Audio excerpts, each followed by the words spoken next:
오늘 본문 보겠습니다. 히브리서 11장 오늘 11절 12절 보겠습니다. 히브리서 11장 11절 12절.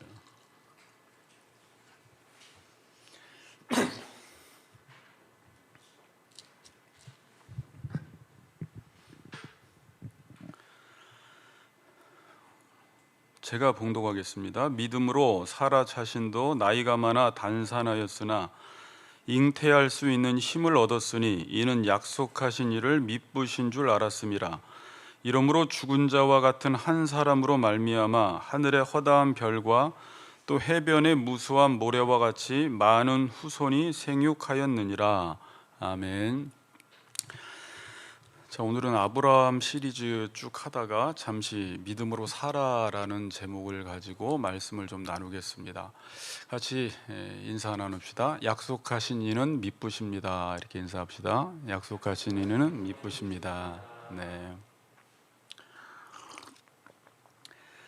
자, 우리가 히브리서 11장을 계속 살펴보고 있는데 이 내용을 믿지 않는 일반인들이 본다면, 우리가 만일 우리도 믿지 않고 그냥 정상적으로 이성으로 생각하면서 이 내용을 본다면 이 내용은 실은 말이 안 되는 내용들이 지금 쭉 기록되어 있는 거예요. 어찌 보면 이제 황당하기까지 하고요, 아주 비현실적인 말들입니다. 우리는 지금 하나님을 믿으니까, 성경을 믿으니까 어찌 보면 좀 강박증까지 있어서 이 말씀을 믿어요. 또 그러려니 하고, 때로는 이해가 되지 않아도 겉으로는 믿는 척하면서 믿는 것 같지만, 많은 믿는 분들 중에서도 지금 히브리서 11장의 내용을 쭉 진행하다 보면 정말 과연 이것이 현실일까? 이것이 사실일까? 이렇게 살아도 될지에 대한 의심이 들 수밖에 없다라는 것입니다. 여러분, 믿지 않는 사람에게 한번 히브리서 11장을 읽혀보세요. 믿음으로 이 모든 세계가 하나님의 말씀으로 지어졌다라고 이야기를 하고요, 진화론을 믿는 사람들한테 또 죽음을 보지 않고 에녹은 하늘로 옮겨졌다. 별로 말이 안 되는 내용들이에요. 보아도 우리는 믿지 못하는데 노아는 보지 못하는 일에 경고하심을 받아 방주를 지었다 그렇습니다. 아브라함도 갈 바를 알지 못하고 떠났습니다. 사라도 잉태할 수 없었어요. 단산했는데 아이를 낳았습니다. 이게 다 말이 안 되는 내용들이 기록되어 있는 거예요. 뒤에 모세 이야기를 보면 많은 사람들이 지금 보물과 돈을 쫓아 살아가는데, 모세는 그리스도를 위하여 순환받는 것을 애굽의 모든 보화보다 큰 재물로 여겼다 그래요. 이 재물과 보화보다 그리스도를 위해 순환받는 것을 선택한 것입니다. 그러니까 정상적으로 조금만 생각하면 이게 말이 안 되는 내용들이에요. 자, 근데 믿음이라는 것은 주체가 하나님이라고 제가 말씀을 드렸습니다. 이 지금 성경 특별히 모든 내용은 다 하나님의 말씀이지만 히브리서 11장 이 믿음장은 하나님이 하시는 일입니다. 그러니까 하나님의 역사고 하나님이 주체가 되어서 하시는 일이기 때문에 이해한다라는 것이 힘들어요. 같은 일이라 할지라도요, 여러분, 같은 사람끼리도 그 사람이 누구냐, 그 사람이 얼마나 능력이 많냐에 따라서 일하는 방식이 달라요. 유치원 학생이 일하는 것과 기업 회장이 일하는 것과 힘이 없는 사람이 일하는 것과 힘이 있는 사람이 일하는 것은 전혀 그 일하는 방식이나 목적과 과정 속에서 차이가 있다라는 사실을 우리는 알게 되죠. 그렇죠? 그래서 힘이 없는 사람은, 능력이 없는 사람은 능력이 많은 사람이 일하는 것을 잘 이해하지 못하는 것입니다. 자기 수준 안에서 이해하기 때문에. 성경은 하나님은 엘로힘이라고 말씀을 하세요. 전능하신 하나님이세요. 지금 이 히브리서 11장은 전능하신 하나님께서 일하시는 내용이기 때문에 인간의 이성적인 생각으로 볼 때는 이 내용이 말이 안 되는 것 같고 때로는 신화처럼 느껴지기까지 해요. 황당하기까지 하고. 그래서 이 성경의 내용을 이해하기 위해서는 첫째는 하나님을 알아야 돼요. 하나님을 모르면 성경의 내용을 이해한다라는 것이 힘들고 믿음을 갖는다라는 것이 힘듭니다. 자, 그래서 하나님이 인간에게 하나님의 일을 시킬 때, 자, 여러분 이렇게 생각해 보세요. 기업 회장이 유치원생에게 일을 시킬 때 힘들어요, 안 힘들어요? 힘들어요. 지금 자신이 하는 사업에 대해서 이 아이에게 모든 것을 설명해 주어도 그 스케일과 규모가 너무 크기 때문에 이해를 못 하듯이, 하나님이 한 사람을 불러서 하나님의 일을 시킬 때 아무리 설명을 해 주어도 이해를 못 해요. 그래서 하나님이 인간에게 일을 시킬 때는 항상 강제성이 동원이 돼요.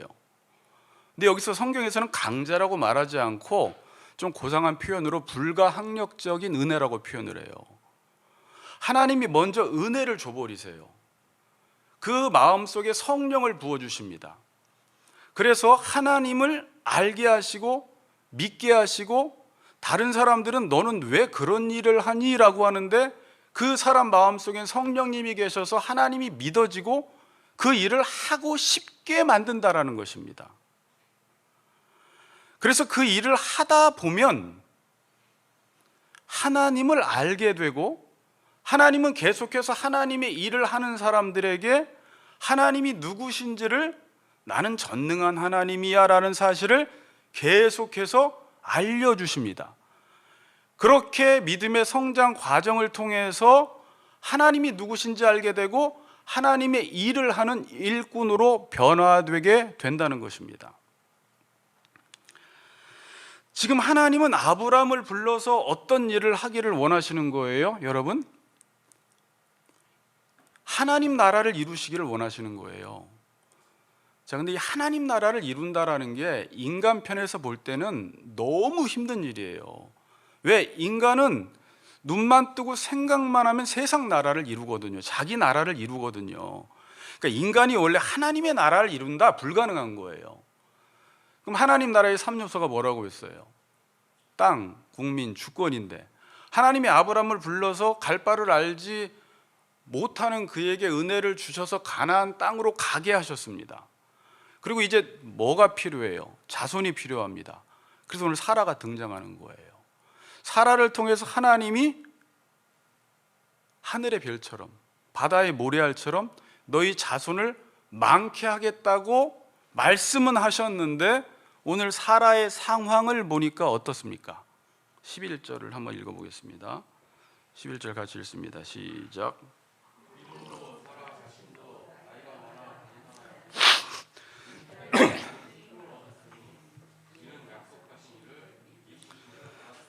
네, 믿음으로 사라 자신도 나이가 많아 단산하였으나, 이 단산했다라는 의미가 잉태하지 못하는, 불모해라는 뜻이에요. 그러니까 젊었을 때는 아이를 잘 낳았다가 늙어서 아이를 못 낳는다는 말이 아니라 처음부터 사라는 임신하지 못하는 불임녀였어요. 임신을 할 수가 없었습니다. 그래서 창세기 10장 30절에 보면 사라는 임신하지 못함으로 자식이 없었더라. 임신하지 못하는 여자라는 것입니다. 그런데 하나님은 무슨 말씀을 하세요? 임신도 하지 못하는 여자에게 약속을 하시는데 자손을 많이 주겠다라고 지금 말씀을 하고 계세요.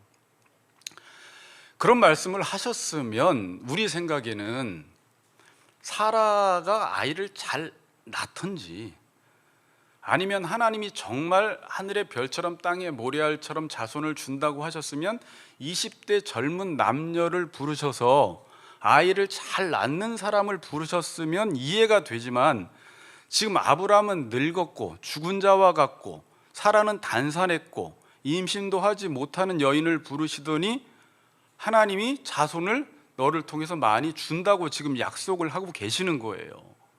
그러니까 이 말씀을 믿는다라는 게 힘들어요. 자, 일반적으로, 지금 하는 얘기는 저도 오래 묵상하다가 참 중요한 말이다라고 생각을 했으니까 한번 들어보세요. 일반적으로 회사에서 어떤 사장이 사람에게 일을 시킬 때는 그 회사의 규모가 크면 클수록, 큰 대기업이면 대기업일수록 어떤 사람을 채용해요?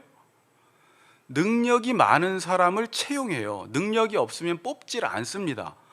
능력이 많아야지 회사에 공헌을 하게 되고 회사가 성장하고 성공하기 때문에 그렇죠. 그런데 이 하나님의 사업은요, 잘 들으세요. 하나님의 사업은 하나님이 능력이 너무 많으세요. 다른 말로 하나님 혼자 모든 걸 다 하실 수가 있어요. 그럼 사람을 뽑습니다.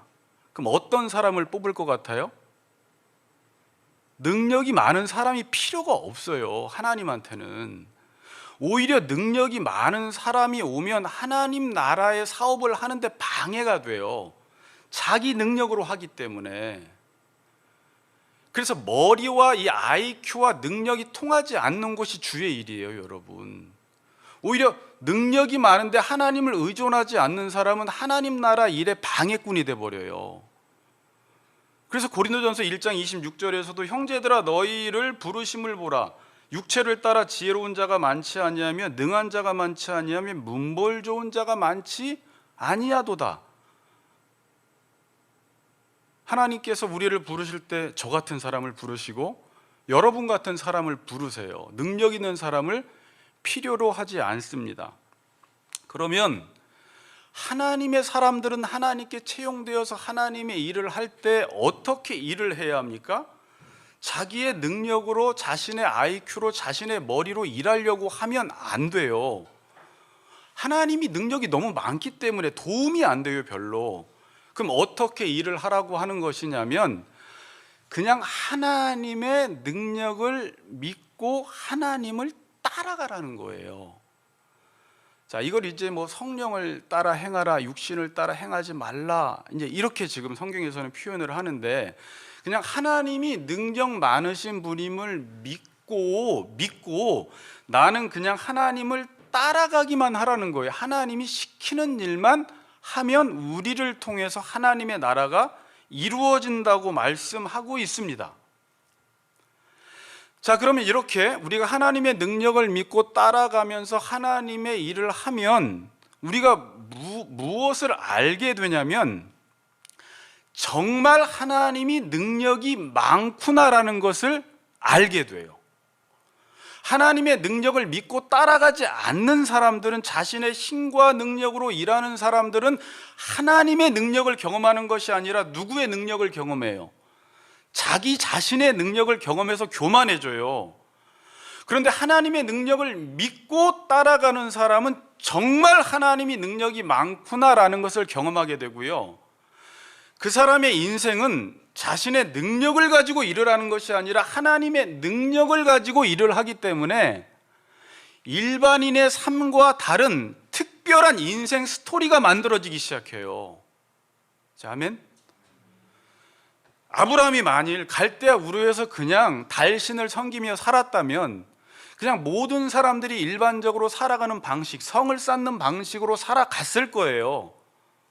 집 짓고 자손들 교육시키고 자식들 교육시키고 좋은 거 많이 먹고 뭐 그렇게 살아도 잘 사는 거지만 지금 하나님의 부르심을 따라서 하나님을 믿고 따라가다 보니까 그의 인생 속에 아브라함이 스스로는 만들어낼 수 없는 인생의 스토리가 쓰여지기 시작하는 것입니다. 히브리서 11장에 나오는 모든 인물들이 다 그래요.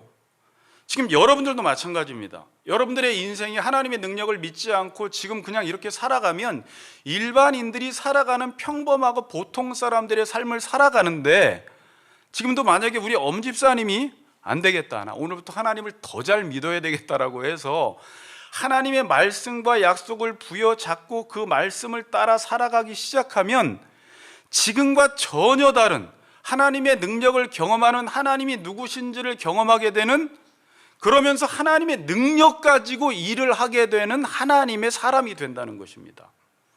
전혀 다른 인생의 길로 가게 되는 것입니다. 그래서 하나님의 기적을 경험하지 못하는 사람들의 특징이 뭐예요?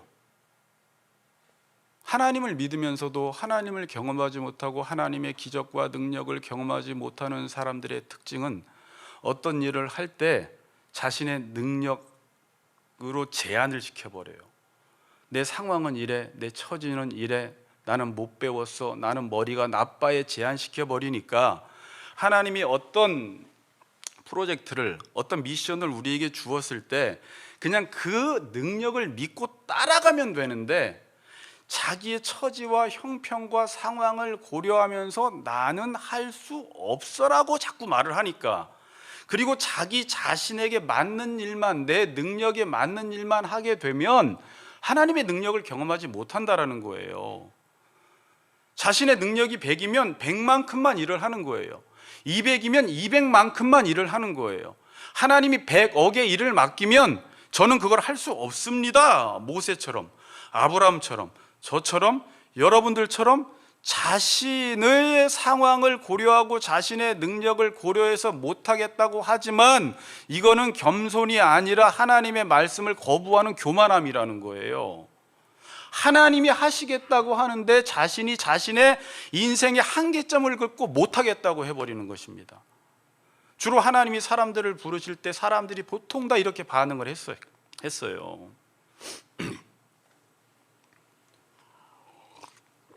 11절 다시 읽어봅시다. 시작.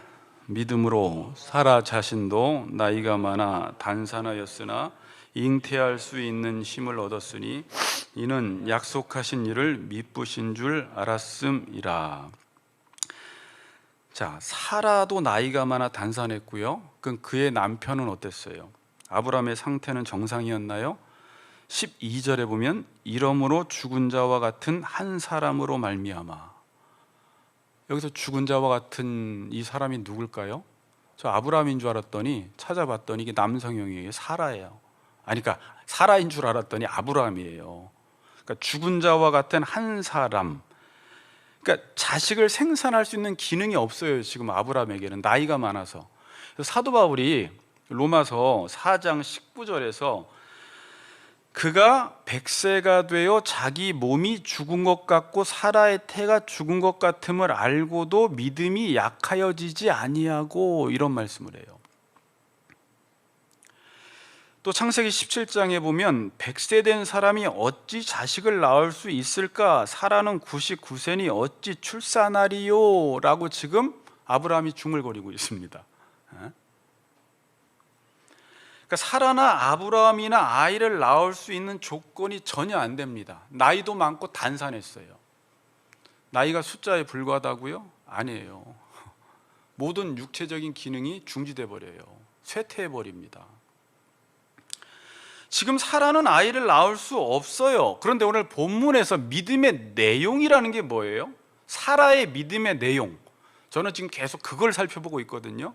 믿음의 내용이 뭐냐? 오늘 믿음의 내용도 나오고요, 믿음의 능력도 나오고요, 그로 인한 믿음의 결과도 나오는데, 오늘 사라의 믿음의 내용은 뭐냐면 약속하신 일을 미쁘신 줄을 알았음이라. 밑줄 치세요. 이게 믿음의 내용이에요.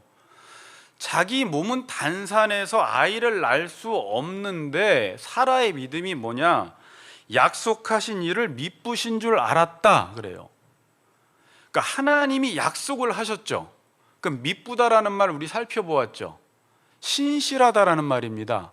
그러니까 하나님은 약속하시면 그 약속을 이루실 줄을 나는 알았다가 믿음이라는 거예요.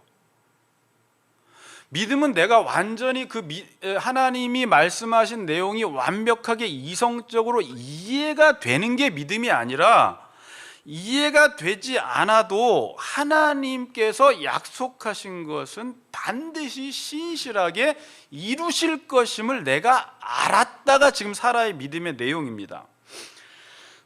자, 그런데 실제로 여러분들이 창세기 지금 16장, 17장, 18장을 읽다 보면 과연 사라와 아브라함이 믿음이 있는가? 그러니까 우리가 생각하는 어떤 그 믿음의 기준으로 과연 이게 믿음인가라는 의심이 생기게 돼요.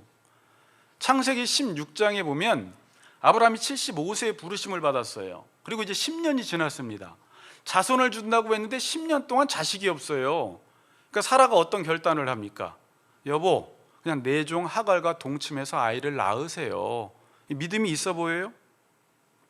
17장에도 가보면 아브라함이 99세가 되어서 하나님이 아브라함에게 나타나십니다. 그때 네 아내 사레를 사라라고 이름을 바꾸라고 하면서 네 아내가 사라가 민족의 어머니, 열국의 어머니가 되겠다, 아들을 낳아서 민족의 어머니가 되겠다라고 말하니까 그때 아브라함이 엎드려서 웃습니다. 그리고 하는 말이 100대 된 사람이 어찌 자식을 낳을까? 사라는 99세니 어찌 출산하리요? 라고 하면서 뒤에 어떤 말을 덧붙이죠? 그냥 이스마엘이나 하나님 앞에서 잘 살게 해주세요 그래요. 그러니까 웃어요. 하나님 말씀 앞에서. 말도 안 되니까.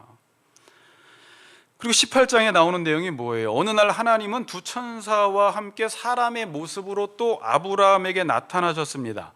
그러면서 아브라함에게 이런 말씀을 하세요. 아브라함아, 너의 아내 사라에게 아들이 있으리라 라고 말을 하니까 사라가 뒤에서 이 말을 듣고 어떻게 해요? 웃어요. 또 똑같이 아브라함처럼. 12절에 사라가 속으로 웃고 이르되 내가 노쇠하였고 내 주인도 늙었으니 내게 무슨 즐거움이 있으리요? 속으로 웃었는데 하나님이 알았어요? 몰랐어요? 하나님이 아시고 하나님이 이렇게 말씀하십니다. 너 웃었니? 나 전능한 하나님이야. 자, 여러분, 저는 이 말씀이 사라가 잘 믿지 못할 때 하나님은 항상 오셔서 믿음이 흔들리는 사람에게 내가 누군지 알아? 나 전능한 하나님이야. 나 모든 걸 다 할 수 있어. 또 창세기 15장에 보면 하나님이 믿지 못할까 봐 짐승 둘을 반으로 쪼개서 하나님이 그 사이를 지나가심으로 내가 반드시 이 언약을 이룰 거야 라고 말씀도 하시고요. 17장에 보니까 너는 내 앞에서, 나는 전능한 하나님이니까 너는 내 앞에서 완전하라. 계속 하나님이 누구신지를 믿음이 흔들리고 연약한 아브라함과 사라에게 찾아가셔서 하나님이 누구신지를 계속 설명해 주고 계세요. 아브라함이나 사라나 하나님의 말씀을 들을 때 웃었어요. 여러분 웃어요, 안 웃어요? 우리도 웃어요. 뭐 웃는 게 그렇게 나쁜 게 아니라 하나님 말씀을 듣다 보면 되게 비현실적이네, 웃기는 말이네, 이런 적이 있어요. 여러분 지난주에 말씀을 듣다가도 여러분들이 이 세상에서 성을 쌓지 말고 말씀의 기반 위에 성을 쌓으라는 이 말이 실제적으로 지금 우리가 나가서 살아가는 이 세상은 정말로 전쟁터인데 말씀은 정말 뭣도 몰라, 목사님은 맨날 비현실적인 말만 해, 웃길 수가 있어요 여러분. 그래서 우리는 여전히 또 하나님의 말씀을 뒤로 내팽개치고 자기 뜻대로 막 살아가다가 그러한 가운데 또 하나님을 알게 되고 하나님을 경험하게 되고 또 한 걸음 나가게 되고 또 한 걸음 나가게 되면서 믿음이 점점 성장하게 되는 것입니다. 자, 그럼 왜 히브리서 11장 11절에서 왜 사라가 하나님의 말씀을 지금 믿었다라고 지금 이야기를 할까요? 그러니까 이제 믿음에 대해서 한번 살펴봐야 돼요.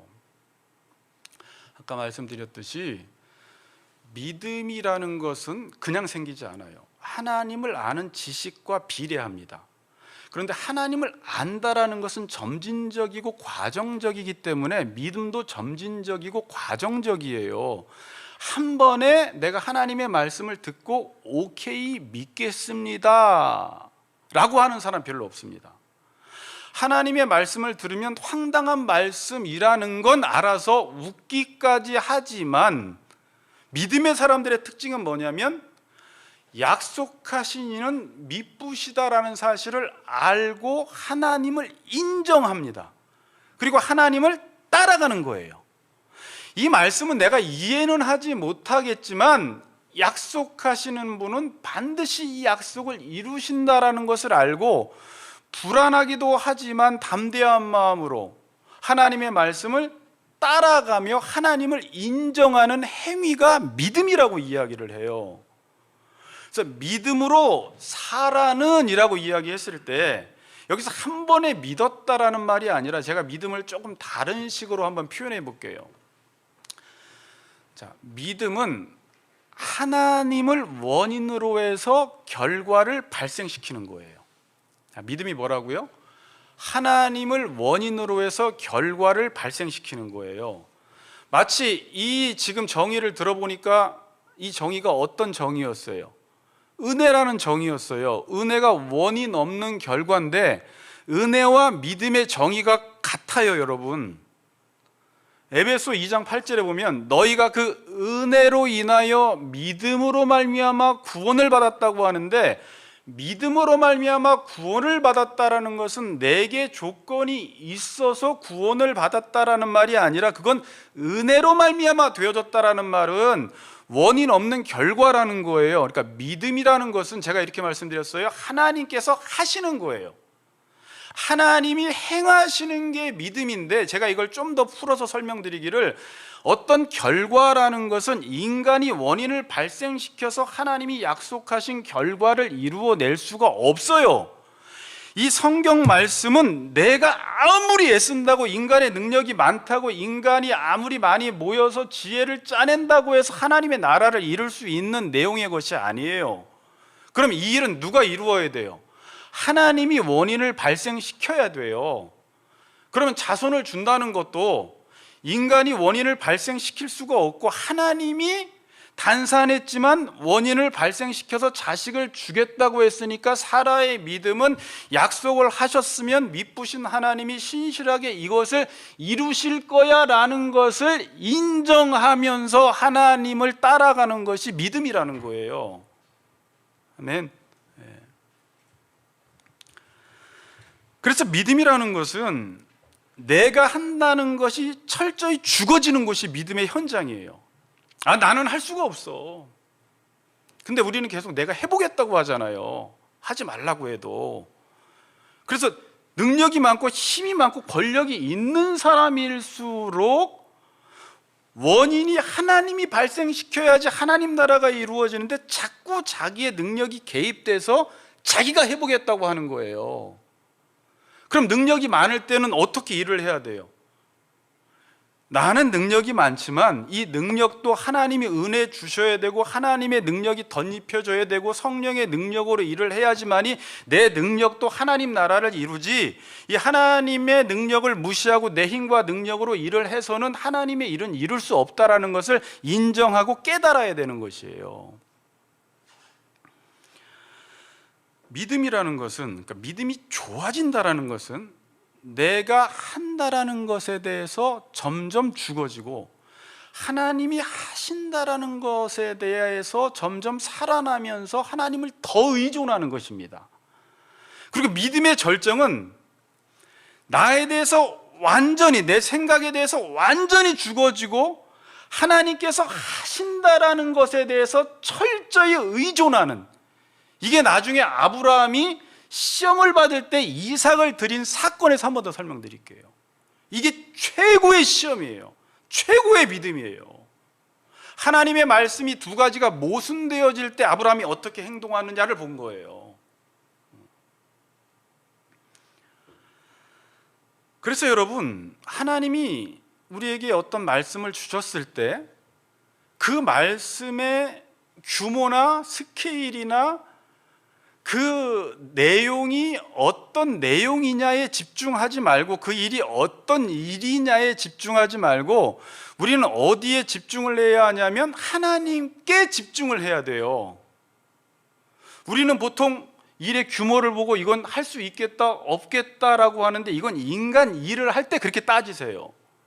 하나님의 일을 할 때는 어떤 하나님이 약속을 주셨으면 내가 일을 못하겠네? 하겠네 따지는 건 아직 하나님의 일의 성격을 모르니까 이렇게 말하는 거예요. 하나님이 약속을 주셨을 때는 내가 너를 통해서 이 일을 이루겠다는 거예요. 그럼 우리는 믿고 따라가는 거예요. 순종하는 거예요. 그럼 나를 통해서 하나님의 뜻이 이루어지는 것입니다.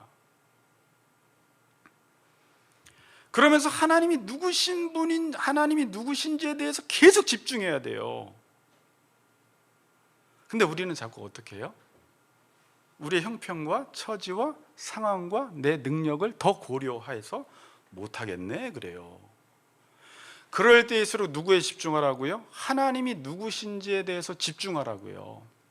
우리가 그동안 많은 말씀을 들었잖아요. 도단성에 아람 군대가 둘러싸고 있을 때 그 아람 군대만 보면 벌벌벌 떨고 우리는 졌다라고 이야기하지만, 그때 하나님께 집중하는 엘리사는 불말과 불병거가 우리를 둘러싸고 있는 게 보이잖아요. 거기에 집중하는 거예요.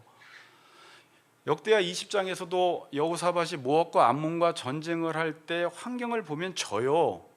그런데 오직 주만 바라보나이다 그래요. 주님만 바라보는 거예요. 믿음이, 그게 믿음의 힘이라고 해요.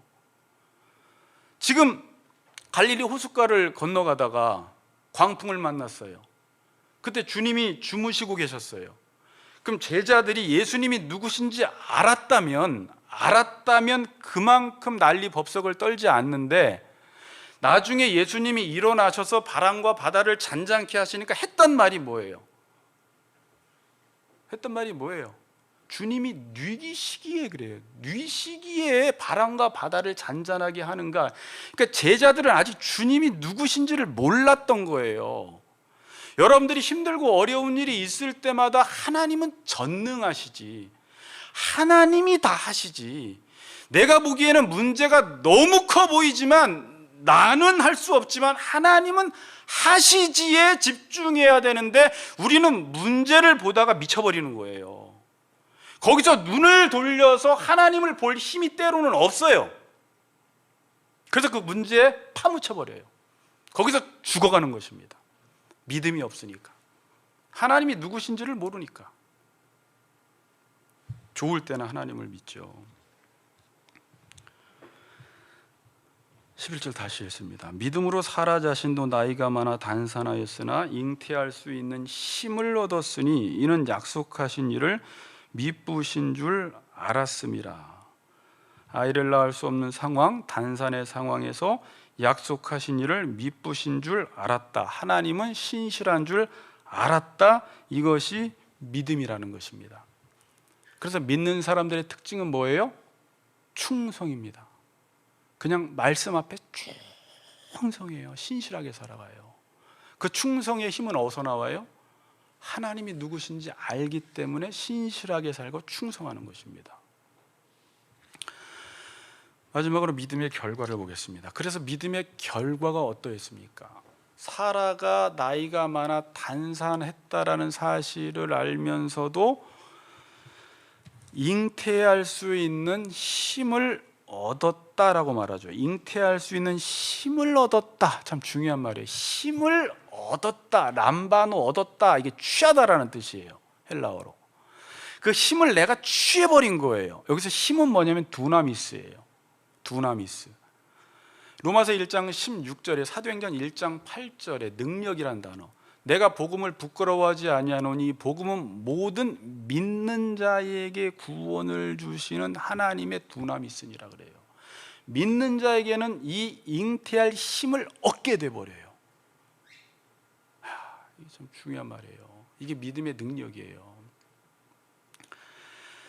자, 그러니까 믿음이라는 이제 단어에는, 자, 지금부터 또 잘 들으세요. 믿음이라는 단어에는 두 가지 의미가 내포되어 있습니다. 두 가지 의미가 들어가 있는데, 하나님이 능력이 많으셔서 하나님의 일을 하니까 나도 그 하나님의 능력을 믿고 그 일을 하는 거예요. 그래서 예수님이 아버지께서 일하시니 나도 일한다라고 말씀을 하셨고, 사도 바울도 골로새서 1장 29절에서 그 능력으로 역사하시는 이의 역사를 따라 나도 힘을 다하여 수고한다라고 말을 했어요. 그러니까 믿음의 두 가지 요소가 있죠. 하나님이 하시지만 인간이 해야 된다는 거죠. 믿음은 선물인데 믿음은 책임이 요구돼요. 책임이. 믿음은 무조건적이지만 믿음은 조건적이에요. 자, 이건 간단하게 이야기했지만 이전에 하도 많이 말씀을 드렸는데 아직 이해 못하시는 분들도 계세요. 믿음이 무엇인지 잘 몰라요. 자, 그래서 이제 지금부터 말씀드릴게요. 아브라함에게 자식을 주신다고 하나님이 약속을 하셨습니다. 그런데 자, 주셨어요. 이제 한 가지 요소가 하나님이 일방적으로 주신다고 약속을 하신 거죠. 그럼 아브라함 편에서 어떤 책임이 요구되잖아요. 근데 아브라함이 만일 젊은 여자를 만나서 1년에 한 명씩 아기를 잘 낳아, 그럼 하나님이 낳았다라고 생각을 할까요? 자기가 낳았다라고 생각을 할까요? 하나님을 믿을 이유가 더 없어져 버려요. 모든 게 약속은 주셨는데 그 약속이 내 능력으로 모든 게 다 이루어지면 그때부터 더 이상 하나님을 믿어야 할 이유가 점점 사라져 버려요. 가나안 땅도 마찬가지예요. 가나안 땅을 하나님이 주셨으면 그냥 허벌판, 아무런 적군도 없고 견고한 성도 없는, 신장이 장대한 안악 자손도 없는 땅을 주셨으면 좋았는데, 거기에는 수많은 적들이 있고 견고한 성이 있어요. 하나님이 주셨는데 왜 이런 땅이야 그래요. 여기서 뭐 하라는 거예요? 믿는 사람은 책임 있게 싸우라는 거예요. 믿음 없는 사람은 그 앞에 주저앉으라는 거예요. 이 믿음의 성격이에요.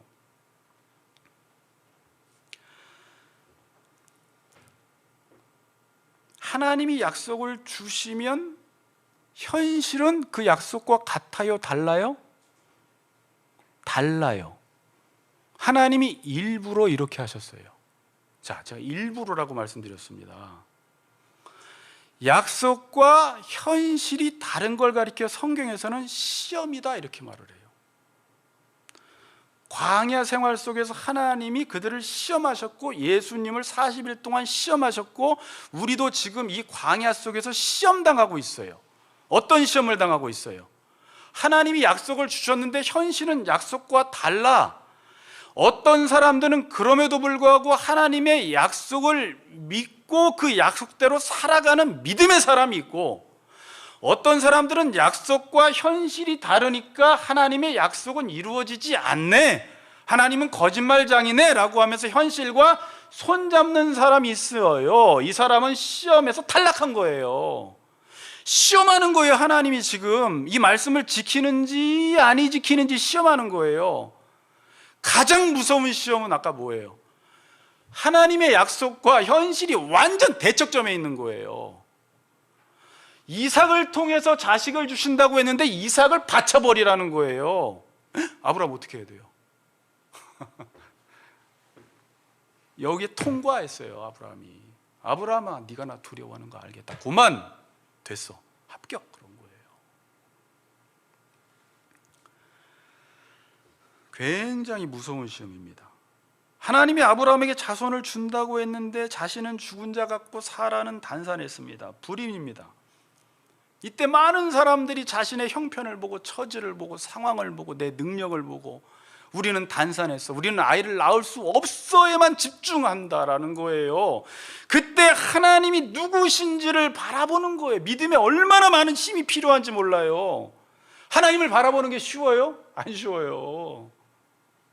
보이는 것에 우리는 지배를 받기 때문에 믿음은 바라는 것들의 실상이요, 보이지 않는 것들의 증거인데, 보이지 않는 것에 의해서 계속 설득당해야 돼요.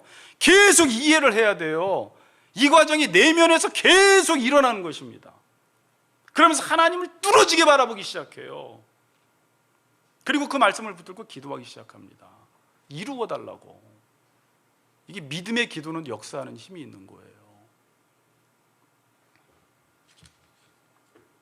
근데 사람들은 계속 단산에 집중해요. 99살에 집중해요. 89살에 집중해요. 나이가 많다에 집중해요. 그러나 믿음의 사람들은 하나님이 하시지 왜 이렇게 말이 많어, 여기에 집중을 해요. 이것이 믿음이라는 것입니다. 여기서 현실에 집중하는 사람들은요, 성취하는 능력이 없습니다. 하나님의 말씀이 우리의 삶 가운데 성취되질 않아요.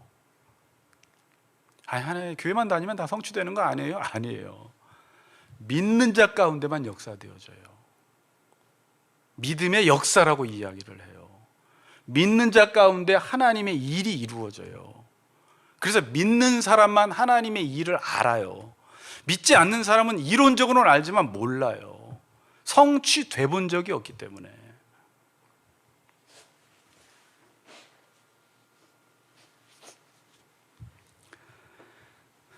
여러분, 지금 우리에게 무서운 시험이 뭐예요? 말씀과 현실이 너무 달라요. 지금 제가 이게 힘들어요. 말세가 뭔지 아세요? 말씀과 현실이 너무 멀어지는 게 말세예요. 지금 우리가 이제 가상현실 세계를 만들어 나가고 있는데, 이게 인간이 원하는 현실을 더 빨리 만들어 나가고 있는, 이게 무서운 일이에요. 인간은 하나님 나라를 만들어내야 되거든요. 이게 우리의 사명이거든요. 근데 인간은 내가 원하는 가상 현실 세계를 만들어서 앞으로는 보니까 이게 현실인지 비현실인지 분간이 안 될 정도로 이게 가상인지 현실인지를 모른대요. 그러한 가운데 지금 젊은이들에게 이 하나님의 나라를 이루라고 하면 이건 정말 허구로 들려요. 소설로 들려요. 황당한 말로 들리는 거예요. 특히 믿는 집사님, 권사님, 목사들조차도 하나님 말씀이 이루어진다라는 것을 믿지 않아요. 현실과 적당히 타협하면서 하나님을 붙드는 건 믿음이 아니에요, 여러분. 그렇게 해서는 아무런 역사가 일어나지 않아요. 믿음 없는 사람들에게는. 하나님은 약속대로 일을 하세요. 무서운 시험이 뭐라고요? 말씀과 현실이 너무 멀어요. 그래서 수많은 사람들이 지금 어떻게 합니까? 믿는 사람들도 현실과 손을 잡아버리는 거예요. 땅이 있어, 교회가 지금 부흥을 해, 하나님이 하나님 나라를 위해서 하나님의 백성들 이 땅 가운데 심으신다고 했는데 내 자식을 봐도 그렇고 옆집 자식을 봐도 그렇고 저 집사님 자식을 봐도 그렇고 이 땅의 젊은이들은 교회를 떠나가고 있고 중고청, 유초등부 청년들은 지금 교회 다 떠나서 가나안 교인이 되었는데 하나님의 약속과 하나님의 뜻이 이루어질 것 같지가 않은 거예요. 눈을 씻고 봐도 하나님의 약속이 보이지 않는 거예요. 그래서 이 말세에 수많은 사람들이 현실과 손을 잡아버리는 거예요. 그냥 무슨 약속이긴 약속이야. 믿음이 없어요. 그러면서 한다는 말이 뭐예요? 하나님, 무슨 우리 자식이 하나님 나라를 일으킵니까? 무슨 우리 교회가 부흥을 합니까? 그냥 자립이나 시켜주세요. 우리 자식 그냥 교회 주일날 잠만 안 자고 교회만 나오게 해주세요. 이삭이나 이스마일이나 챙겨주세요. 그러는 거예요. 그냥 웃기는 거죠. 하나님의 약속, 현실을 보니까 전혀 이루어질 것 같지가 않아요. 여러분, 그럴 때일수록 오늘 이 말씀 듣고 믿음이 무엇인지를 알고 여러분들이 그 믿음의 세계로 들어가서 기도하세요. 아까 뭐라고 했어요? 믿음은 이 결과는 내가 몸부림친다고 이루어지진 않아요. 하나님이 원인을 발생시키셔야 돼요. 여러분들이 그 능력을 믿고 따라가고 인내하고 하박국서 2장 4절 말씀대로 오직 의인은 버팀으로 산다는 말씀 붙들고 믿음의 기도를 하다 보면 하나님이 반드시 성취하는 능력을 우리에게 허락해 주시는 것입니다. 믿지 못할 때마다 여러분들이 되뇌이세요. 하나님은 전능하신 분이다. 하나님은 전능하신 분이다. 하나님은 모든 일을 행하실 수 있는 분이다. 이 하나님의 미쁘심을 믿지 아니하면 성취하는 능력이 없습니다, 여러분.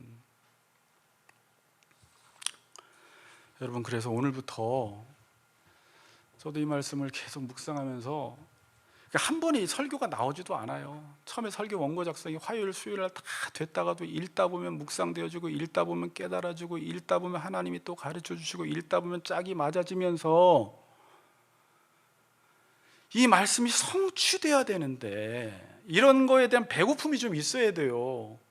그렇지 않으면 목회라는 게 여러분, 말씀도 제가 원인을 발생시켜서 전하면 결과가 없어요. 인간의 능력, 인간의 스펙, 인간의 이력, 인간의 머리, 인간의 논리로 아무리 성경 말씀을 잘 전해도 하나님이 원인을 발생시키지 않으면 내 능력으로 하면 교회는 인간적인 힘으로 키울 수 있겠지만 그 안에 성취되는 능력이 없어요. 문제는 그거예요. 그래서 여러분들이 어떤 결과가 딱 보이잖아요. 하나님의 약속이 여러분들에게 딱 떨어지잖아요. 그때 해야 될 일은 이 원인의 자리에 여러분들을 대입시키지 마시고 하나님을 바로 대입시켜 버리세요. 이 공식이에요. 어떻게 하라고요? 결과를 볼 때 나는 이런데 이렇게 하면 자기가 원인, 이게 육신을 따라 살아가는 사람이다 그래요. 여러분들이 집에 가서 갈라디아서 읽어보세요. 사라와 하갈을 비교해요. 이건 비유니 그래서 이게 어려운 말 같지만 그렇게 어렵지 않아요. 여종, 여기는 자유하는 여자, 사라는. 그리고 하갈은 육신을 따라 사는 사람, 사라는 성령을 따라 사는 사람. 육신을 따라 사는 사람이 성령을 따라 사는 사람을 박해한다고 이야기해요. 자기가 원인을 발생시켜서 난 이스마엘이 아랍 쪽이 되어서 박해를 해버려요. 여러분들의 힘으로 결과는 낼 수 있지만 그 결과물들이 지금 우리를 공격하는 거예요. 그러면서 갈라디아서 뒤에는 육신의 소욕과 성령의 소욕이 둘이 싸우면서 성령의 열매와 육신의 일이 대조되고 있잖아요. 내가 원인을 발생시키는 것마다 그 육신의 일들, 쭉 그 더러운 일들 나오죠. 그게 우리가 다 맺어놓은 열매들이에요. 누가 그랬어요? 지도자가 그랬어요? 우리가 그런 거예요. 그리고 그 앞에서 우리가 못 살겠다고 하는 거예요. 그 육신의 열매를 내뱉어 놓고. 그래서 여러분, 이 원인의 자리에 여러분이 들어가지 마시고, 여호수아가 가나안 땅을 점령을 할 때 얼마나 두려웠어요. 모세가 죽었는데 가나안 땅은 정말 지금 7 족속이 살고 아모리 족속이 사는데 어떻게 그 땅을 점령을 해요? 철병거를 가지고 있는데. 그러니까 하나님이 여호수아에게 명령하시잖아요. 내가 이 땅을 너에게 주었노니 너는 그 땅을 밟으라는 거예요. 밟는 땅마다 네 것이 된다는 거예요. 그러면서 한 가지 말씀을 주시는 게 뭐냐면, 너 군사 많이 준비해, 너 무기 많이 준비해, 이런 말 하지 않고요, 내 율법책을 내 입에서 떠나지 말게 하며 좌로나 우로나 치우치지 말고 그 가운데 기록한 대로 다 지켜 행하라 그러면, 그러면 내 길이 평탄하게 되며 내 길이 형통하리라 그래요. 그러면서 강하고 담대하래요. 내가 너와 함께 하겠다고 말씀하십니다. 믿음이 무엇인지 아시겠어요? 상황과 환경과 내 능력 고려하지 않고 하나님의 약속의 말씀만 붙잡고 땅을 밟고 믿음으로 하나님을 인정하며 전진하면 그 땅은 네 땅이 되고 하나님의 능력이 성취된다라고 오늘 우리에게 말씀을 주고 계십니다. 결론입니다. 그럼 믿음의 결과가 무엇입니까? 12절 읽고 마칩시다. 12절 읽습니다. 시작. 이러므로 죽은 자와 같은 한 사람으로 말미암아 하늘의 허다한 별과 또 해변의 무수한 모래와 같이 많은 후손이 생육하였느니라. 여러분이 단산한 여인 하라를 통해서 약속하신 일을 미쁘신 줄 믿었더니 사라를 통해서 누가 나요? 이삭이 낳고, 이삭을 통해서 누가 나요? 야곱이 낳고, 야곱이 12아들을 낳고 후손이 번창하기 시작합니다. 그리고 아브라함을 통해서 훗날 예수 그리스도가 탄생하게 되는 것입니다. 제가 요 구절을 읽고 마치고 싶더라고요. 자, 창세기 21장 1, 2절 읽고 마칩시다. 21장 1, 2절 앞에 있어요. 앞에 있으니까 자, 제가 읽겠습니다. 여호와께서 말씀하신 대로 사라를 돌보셨고 여호와께서 말씀하신 대로 사라에게 행하셨으므로 사라가 임신하고 하나님이 말씀하신 시기가 되어 노년의 아브라함에게 아들을 낳으니. 아멘. 하나님이 말씀하신 대로 사라를 돌보셨고 여호와께서 말씀하신 대로 사라에게 행하셨으므로 사라가 임신하고 하나님이 말씀하신 시기가 되어 노년의 아브라함에게 아들을 낳으니. 시기가 되어지면 분명히 하나님의 약속은 성취되어지는 것입니다. 하나님을 믿는 믿음의 사람으로 사시기를 주의 이름으로 축복합니다.